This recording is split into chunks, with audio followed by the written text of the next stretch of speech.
আসসালামু আলাইকুম, আমি রাকিবুল হাসিব। সবাইকে স্বাগতম জানাই আমার ইউটিউব চ্যানেল এবং ফেসবুক পেজ লফটেড শটে। চেন্নাই টেস্টে প্রথম দিন শেষে আমার ফেসবুক পেজে আমি একটা স্ট্যাটাসে বলেছিলাম চেন্নাই টেস্টে সিলেটের গন্ধ। আমি সিলেটের ওই টেস্টকে মেনশন করেছিলাম যেটা শ্রীলঙ্কার বিপক্ষে সর্বশেষ টেস্ট ম্যাচটি অনুষ্ঠিত হয়েছিল। সেই সিলেট টেস্টে শ্রীলঙ্কা প্রথমে ব্যাট করতে নেমে একটা পর্যায়ে 57 রানে তাদের 5 উইকেট পড়ে যায়।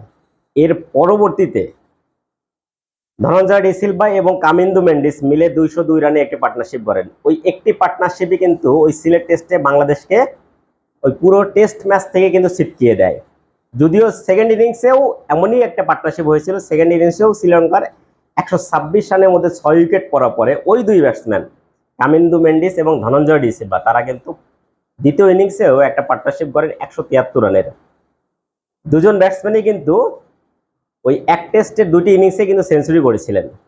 কিন্তু প্রথম ইনিংসের ওই 202 রানের এই পার্টনারশিপটি কিন্তু পুরো টেস্ট ম্যাচ থেকে বাংলাদেশকে ছিটকে দিয়েছিল। ঠিক এমনই একটা ঘটনা, ঠিক ওই ম্যাচের পুনরাবৃত্তি কিন্তু চেন্নাই টেস্টে ঘটে গেল। এখন পর্যন্ত বাংলাদেশের যে অবস্থান, সেখানে এই টেস্ট বাংলাদেশের পক্ষে বাঁচানো অসম্ভব। দ্বিতীয় দিন শেষে বাংলাদেশকে 308 রানে টার্গেট দিয়েছে ভারত। এখনো ভারতের হাতে রয়েছে 7 উইকেট। এই টার্গেট কততে যে পৌঁছাবে এটা তৃতীয় দিন না শেষ হলে বোঝা খুবই মুশকিল। দ্বিতীয় দিনের শুরুটা কিন্তু বাংলাদেশের জন্য বেশ ভালোই ছিল। 339 6 উইকেটে ভারত ব্যাটিংয়ে নেমে 376 রানের মধ্যে বাংলাদেশ যখন ভারতকে আটকিয়ে দেয় এবং দিনের 37 রান মাত্র ভারত সংগ্রহ করেছিল, 4 উইকেট কিন্তু বাংলাদেশ ভারতে তুলে নিয়েছে।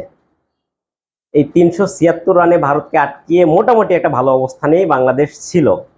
কিন্তু লাঞ্চের আগেই কিন্তু বাংলাদেশের ওই ডিজাস্টার ধ্বংসস্তূপ, ব্যাটিং লাইন আপের যে ধ্বংসস্তূপ, সেটা লাঞ্চ বিরতির আগেই কিন্তু বাংলাদেশের ব্যাটিং দেখে বোঝা গিয়েছে এই টেস্ট থেকে বাংলাদেশে পাওয়া খুব একটা সম্ভাবনা নেই।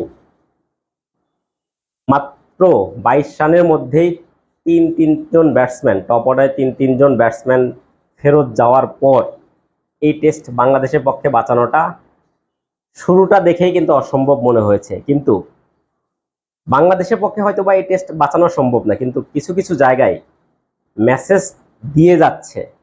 আমরা হয়তো লাস্ট সিরিজ যেটা পাকিস্তানের সঙ্গে জিতেছিলাম, জেতার পরে হয়তো বা দুর্বলতাগুলো অনেকটা পাশ কাটিয়ে গিয়েছিল, কিন্তু বাংলাদেশের ব্যাটিংয়ের যে দৈন্যদশা, বাংলাদেশের ব্যাটিংয়ের যে দুর্বলতা, সেটা কিন্তু পাকিস্তানের সঙ্গেও ছিল এবং ভারতের সঙ্গেও কিন্তু আমরা ফার্স্ট ইনিংসে দেখতে পেয়েছি।